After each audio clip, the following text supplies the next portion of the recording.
அன்பின் இரட்சகர் இயேசு கிறிஸ்துவின் நாமத்தில் வாழ்த்துக்கள். இந்த நாளிலும் உபாகமம் 6வது அதிகாரம் முதல் 2 வசனங்களை மாத்திரம் நாம் தியானிக்கப் போகிறோம். கர்த்தருக்கு பயப்படுதல் என்கிற தலைப்பின் கீழாக இந்த செய்தியை நாம் தியானித்து நாம் ஜெபிக்கப் போகிறோம்.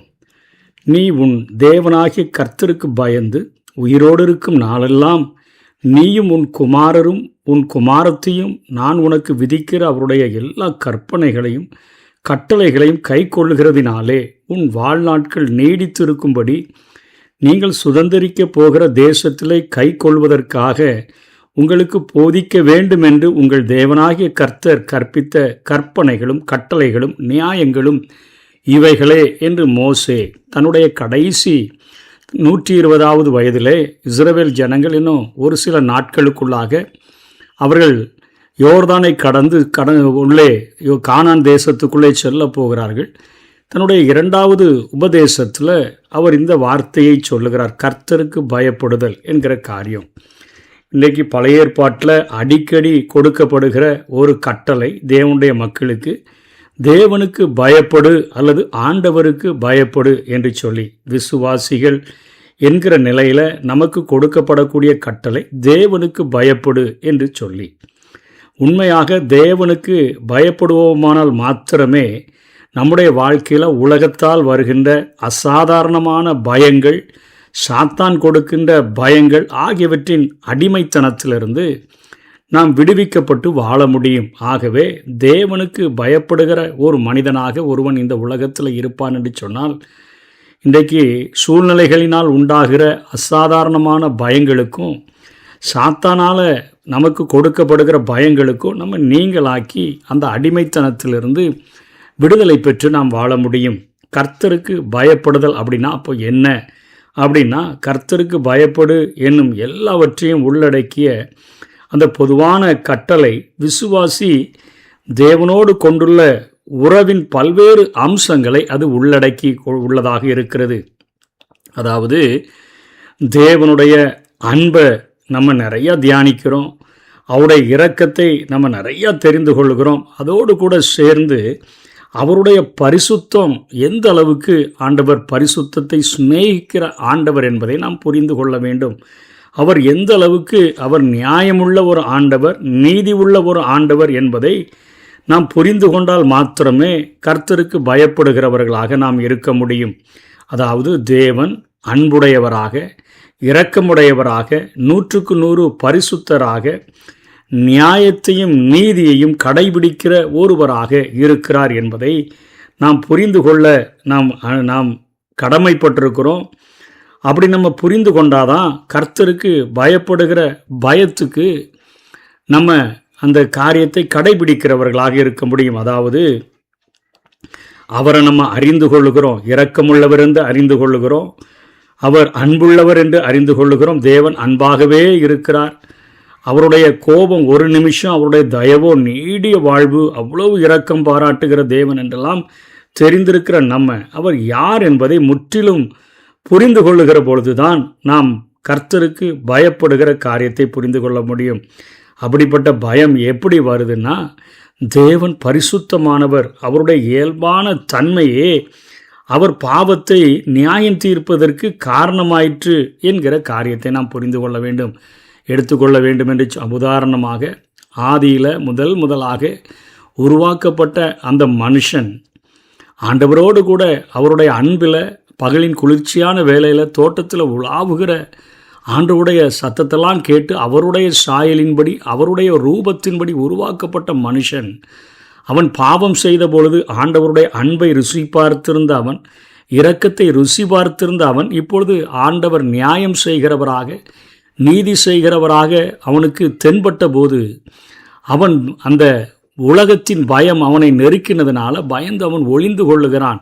ஆண்டவர் இயல்பாகவே அங்கே அவனுக்கு நியாய தீர்ப்பு செய்கிறதை பார்க்கிறோம். நம்ம கடந்த நாட்களில் நம் செய்தியை கற்றுக்கொள்ளுகிற போது நம்முடைய குடும்பங்களில் ஒருவேளை ஆண்டவருடைய இரக்கங்கள் பெரிதாக கிரியை செய்யலாம், நம் பாவத்தில் நிலைத்திருப்போமானால் நியாய தீர்ப்புகள் நம்முடைய குடும்பங்களிலே அது நடந்து கொண்டிருக்கலாம். ஆகவே இந்த 2ல் ஏதோ ஒரு காரியங்கள் இந்த உலகத்தில் உள்ள எல்லா மக்களுடைய வாழ்க்கையிலும் அது நடந்து கொண்டு இருக்கக்கூடியதாக இருக்கிறது. ஆகவே தேவனுக்கு பயப்படுதல் என்பதனுடைய பொருள் என்ன? அவர் பரிசுத்தமான ஒரு தேவன், அவர் நியாயம் செய்கிற ஒரு தேவன், அவர் நீதி செய்கிற ஒரு தேவன். நான் பாவத்தை செய்தேன் என்று சொன்னால் அவர் என்னை நியாயம் தீர்ப்பார் என்கிற காரியத்திற்காக. இதுதான் முதல்ல கர்த்தருக்கு பயப்படுகிற பயம் என்பதை நம்மை விளங்கி கொள்ளச் செய்கிறது.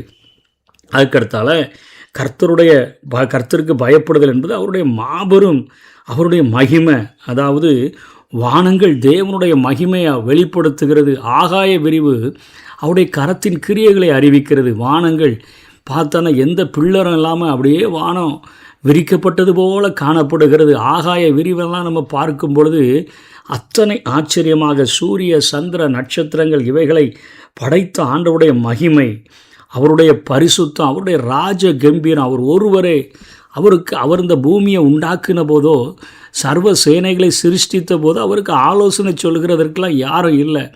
அவர் ஒருவரே ராஜரீகம் பண்ணுகிற ராஜ கம்பீரமுடைய ஒரு ஆண்டவர். வல்லமை இவையற்றையெல்லாம் நம்முடைய ஆண்டவர் பெற்றிருக்கிறதுனால நம்ம பரிசுத்தமான பயத்துடனும் பக்தியுடனும் மகிமை செலுத்தி தேவனை தேவனாக நம்ம கனம் பண்ணணும்.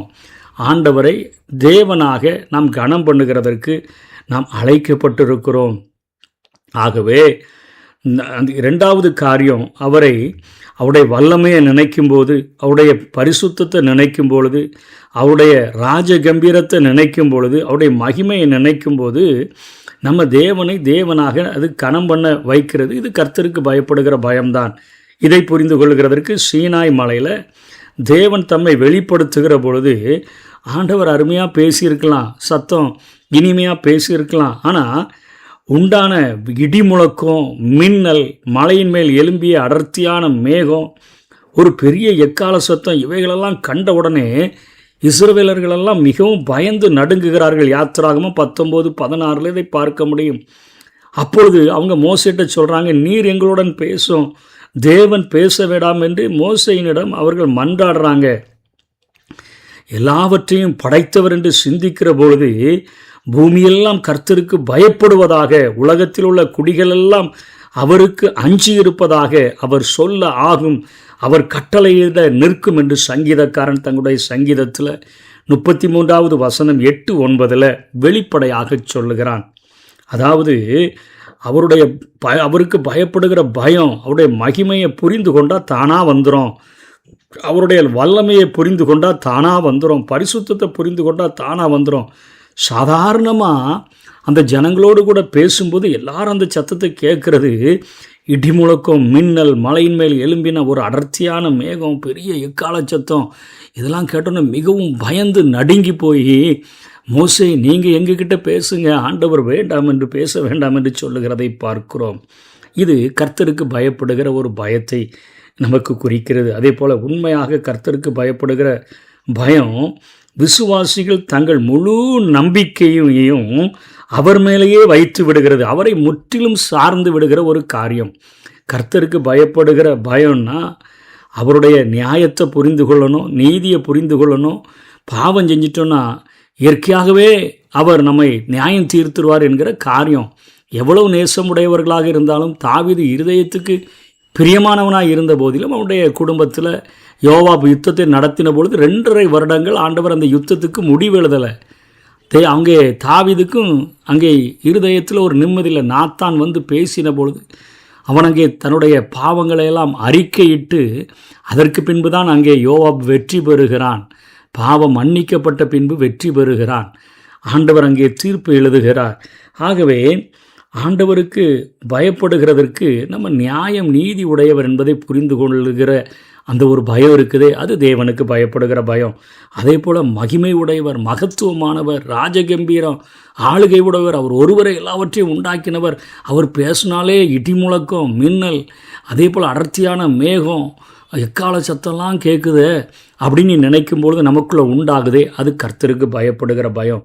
3வது, விசுவாசிகள் முழு நம்பிக்கையும் ரட்சிப்புக்காக அவர் மேலே வைத்து விடுகிறது. இதுக்கு இஸ்ரவேலர்கள் வெட்டாந்தரை வழியாக செங்கடலை கடந்து வந்தபின் எகிப்தின் சேனை முழுவதும் அழிந்து போனதை அவங்க பார்க்குறாங்க. அதில் இஸ்ரவேலனில் எல்லாரும் செங்கடலை விட்டு கரையேறிட்டாங்க. அங்கே எல்லா பார்வோனின் சேனைகள் எல்லாம் ரதம் குதிரை எல்லாம் செங்கடலில் கடந்து வந்துட்டு இருக்க போது மதில் போல நின்ற தண்ணீர் அப்படியே திரும்ப சேர்ந்ததே. அந்த நேரத்தில் அவர்கள் கர்த்தருக்கு பயந்து தங்கள் நம்பிக்கையை முழுவதையும் அவர் மேலே வச்சுட்டாங்க.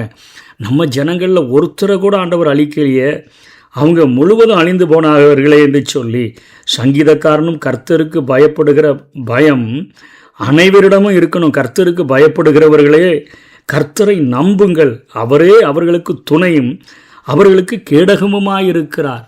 அதாவது நம்மை ஒரு பெரிய அழிவிலிருந்து நம்மை காத்து எடுக்கிறார் பாருங்க. உன் பக்கத்தில் 1000 பேரும் உன் வலது பக்கத்தில் 10,000 பேர் விழுந்தாலும் அது உன்னை அணுகாது, உன் கண்களால் மாத்திரம்தான் பாப்பான்னு சொல்கிறார்ல. அப்போது முழுமையாய் அந்த பயம் நமக்கு அழிவிலிருந்து பாதுகாப்பு, அங்கே நமக்கு எதிராக இருக்கிறவர்களுக்கு அழிவு, இதை பார்க்கிற பொழுது ஒரு உண்டாகிற பயம் அவரை சார்ந்து கொள்ள செய்து விடுகிறது, அவரை நம்பிவிட செய்கிறது. முழுவதும் அவர் மேலே நம்பிக்கையை அது வைத்து விடக்கூடியதாக இருக்கிறது. அவர்கள் தேவனுடைய மன்னிக்கும் அன்பையும் இரக்கத்தையும் பெறுவார்கள் என்று நம்ம பார்க்கணும். அடுத்தபடியாக கர்த்தருக்கு பயப்படுதல் என்பது தேவன் பாவத்தை கண்டு கோபமடைகிறார், அவருடைய நீதியான கட்டளைகளை மீறுகிறவர்களை தண்டிக்கும் வல்லமையை பெற்றிருக்கிறார் என்பதை நம்ம உணரணும். அதை அக்காலத்திலும் செய்வார், நித்திய காலமாகவும் அவர் செய்வார் என்பதைத்தான் சங்கீதக்காரன் 76:7-8 சொல்கிறாரு. ஆண்டவர் பாவம் செய்கிறவங்க மேலே அவர் கோபமடைந்து நீதியான கட்டளைகளை அதை செலுத்துகிறதற்கு வல்லமை பெற்றிருக்கிறார், தண்டிப்பதற்கு வல்லமை பெற்றிருக்கிறார் என்பதை புரிந்து கொள்ளும்போது நமக்குள்ள உருவாகுதே, பாவம் செஞ்சால் எப்படி ஆண்டவர் என்ன தண்டிச்சிருவாருங்கிற எண்ணம் உருவாகுதே. அந்த காரியங்களே அது பாவம், அது நமக்கு கர்த்தருக்கு பயப்படுகிற பயம் என்பதை உணர்த்துகிறது. ஏதேன் தோட்டத்தில் ஆதாமும் ஏவாளும் பாவம் செய்தபோது அவர்கள் கர்த்தருக்கு பயப்பட்டு அவருடைய சமூகத்தில் நிற்க துணிவில்லாமல் அவர்கள் இரவும் பகலும் தேவனிட நிற்க ஒழித்து கொண்டதை ஆதியாகமம் 3:8-10 வரை பார்க்கிறோம். அதே போல் பாவம் நிறைந்த இஸ்ரவேலருக்காக மோசே 40 நாள் இரவும் பகலும் தேவனிடம் மன்றாண்டி கொண்டிருந்த போது இந்த கர்த்தருக்கு பயப்படுகிற பயத்தை அவன் உணர்றான். ஐயோ, பாவத்தினை தண்டிப்பதற்கான வல்லமை பெற்றிருக்கிறாரே, தண்டிச்சிட்டா என்ன பண்ணுவதுன்னு சொல்லி ஆண்டவருடைய சமூகத்தில் கதறி கொண்டிருக்கிறான், பயந்து போய் கதறுகிறான். அவன் இவ்வாறு கூறினான், கர்த்தர் உங்களை அழிக்கும்படி உங்கள் மேல் கொண்டிருந்த கோபத்திற்கும் உக்கிரகத்திற்கும் பயந்திருந்தேன், கர்த்தர் அந்த முறையும் என் மன்றாட்டை கேட்டார் என்று உபாகமம் 9:19 சொல்லுகிறதை பார்க்கிறோம். இவைகள் தான் கர்த்தருக்கு பயப்படுகிற பயம். நீதி செய்கிற, நியாயம் செய்கிற ஒரு ஆண்டவர் என்னுடைய வாழ்க்கையில் இரக்கத்தை தருகிறவர், என் வாழ்க்கையில் தயவை தருகிறவர், அன்பை தருகிறவர். பாவம் செய்தால் அவர் நிச்சயமாக நியாயம் செய்வார், நீதி செய்வார் என்கிற காரியம். 2வது, கர்த்தருக்கு பயப்படுகிற பயம்னா அவர் பெரிய வல்லமை உடையவர், மகத்துவம் உடையவர். தேவனை தேவனாக நான் கனம் பண்ணிடணும். நான் சீனாய் மலையில் அவர் எப்படி பேசும்போதையே கேட்க முடியலையா, அவ்வளோ பயமாக இருக்குது. ஆண்டவர் பேசுனா உலகத்தில் உள்ள குடிகளெல்லாம் அவருக்கு அஞ்சு நடக்கணுமே, பூமியெல்லாம் கர்த்தருக்கு பயப்படணுமே, அவர் சொல்ல ஆகும், அவருடைய கட்டளையிட நிற்க, அவருடைய வல்லமை, அவருடைய மகத்துவம், இதை நினச்சி பயப்படுகிற ஒரு பயம். 3வது, கர்த்தருக்கு பயப்படுகிற பயம், முழு நம்பிக்கையும் அவர் மேலே வச்சிடுறோம். வெட்டாந்தரையை பிளந்து செங்கடலை பிளந்து வெட்டாந்தர வழியாக என்ன நடத்திட்டாரு, என் எதிரிகளை அழிச்சு போட்டாரு, முழுமையாக அவரை சார்ந்திருக்கவே. ஏன்னா 2 மதில் போல் நிற்கிற தண்ணி எப்போ சேரும்னு தெரியாது, பயந்து போய் வர்றாங்க, முழுமையாக அவரை சார்ந்து வர்றாங்க, பயந்து. கடைசி மனிதன் கரையேறின பின்பு அங்கே ஜலம் கூடி வந்த பொழுது எதிரிகள் எல்லாரும் அழிக்கப்படுறாங்க. ஆண்டவரை உண்மையே சார்ந்து உம்முடைய பாதத்திலேயே விழுந்து விடுகிறோம் என்கிற காரியம். பாவத்தை கண்டு கோபம் அடைகிற ஆண்டவர் 40 நாள் இரவும் பகலும் கெஞ்சினையா, ஐயோ மனம் மாறிடுவாரா, ஆண்டவர் அழிச்சிருவாரோன்னு சொல்லி இருந்தேன். அந்த முறையும் ஆண்டவர் என் சத்தத்தை கேட்டு உங்களை அழிக்கலை என்று சொல்லுகிற காரியம். இதுதான் கர்த்தருக்கு பயப்படுகிற பயம். இதுக்கு பதிலாக உடம்பை கீறிக்கிட்டு உடம்பை வறுத்துக்கிட்டு அதை செஞ்சேன் இதை செஞ்சேன், அப்படி பயந்தேன் இப்படி பயந்தேன் என்பது பயம் அல்ல. இந்த காரியம்தான் வேதம் சொல்லுகிற விசுவாசிகள் ஆனாலும் சரி, பழைய ஏற்பாட்டில் இருந்த பரிசுத்தவான்களானாலும் சரி, அவர்களுக்கு சொல்லப்படுகிற காரியம். அதே போல் கர்த்தருக்கு பயப்பட வேண்டியதனுடைய காரணம் என்னையா காரணம்லாம் இருக்குது அப்படின்னா, கர்த்தருக்கு பயப்படுதல் எல்லா மக்களையும் அனைத்து பொருள்களையும் படைத்தவர் அவர். சர்வ வல்லமை உள்ளவர் என்கிற காரணத்தினால நம்ம அவருக்கு பயப்படுகிறோம். எல்லாவற்றையும் அவர் அனைத்து பொருள்களையும் சிருஷ்டித்தவரே அவர்தாயா. அதே போல் படைக்கப்பட்ட நம்மீதும் அனைத்து பொருள்கள் மீதும் அவர் செலுத்தி வருகின்ற வல்லமை அதிகாரம் நாம் அவருக்கு பயப்படுகிறதற்கு காரணமாக இருக்குது. அவர் எல்லாவற்றையும் உண்டாக்கின சர்வ வல்லமை உள்ள தேவன். அதனால் நம்ம கர்த்தருக்கு பயப்பட்டு தான் ஆகணும்.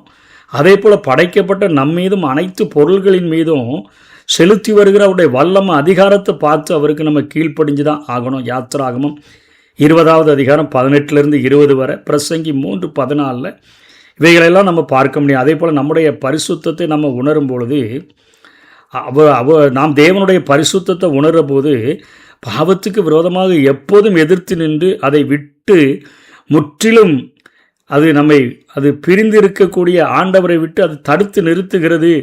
தேவனின் பரிசுத்தத்துக்கு முன்பாக எந்த ஒரு சாதாரண மனிதனும் பயந்துதான் ஆகணும். என் அக்கிரமம், என்னுடைய பாவம் தேவனுடைய முகத்தை எனக்கு மறைச்சிரும்யா, அதனால் நான் பயப்பட்டு தான் ஆகணும், பாவம் செய்யாமல் இருக்க தான் ஆகணும்னு சொல்லி, அதே போல் தேவனிடமிருந்து நம்ம பெறக்கூடிய ஆசீர்வாதங்கள், பாவ மன்னிப்பு, இவைகள் எல்லாமே ஆண்டவர் நம்ம பயப்பட செய்கிறதற்கான காரணம். இன்றைக்கி ஆண்டவரிடத்திலிருந்து ஆசீர்வாதம் பெறணுமா, சிறப்பான பாவ மன்னிப்பை பெறணுமா, கர்த்தருக்கு பயப்படுதல் ஞானத்தின் ஆரம்பம்னு வேதம் சொல்லுத, அந்த ஞானத்தை பெற்றுக்கொள்ளணுமா, இதற்காக நம்ம பயப்படுகிறவர்களாக இருக்க வேண்டும்.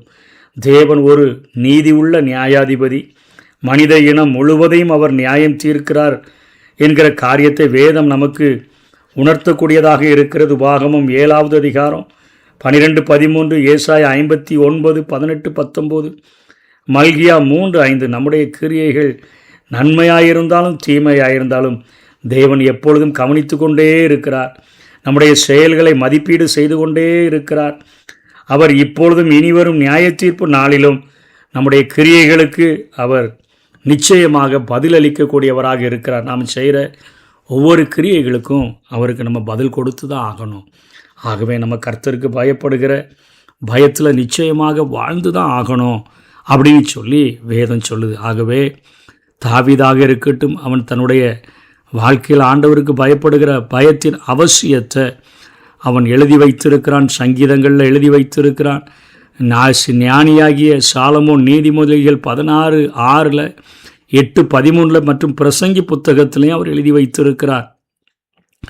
தேவனுக்கு பயந்து அவருடைய கட்டளைகளை கைக்கொள் என்று சொல்லுகிறார். எல்லா மனுஷன் மேலேயும் விழுந்த கடமைன்னு எழுதுகிறார்.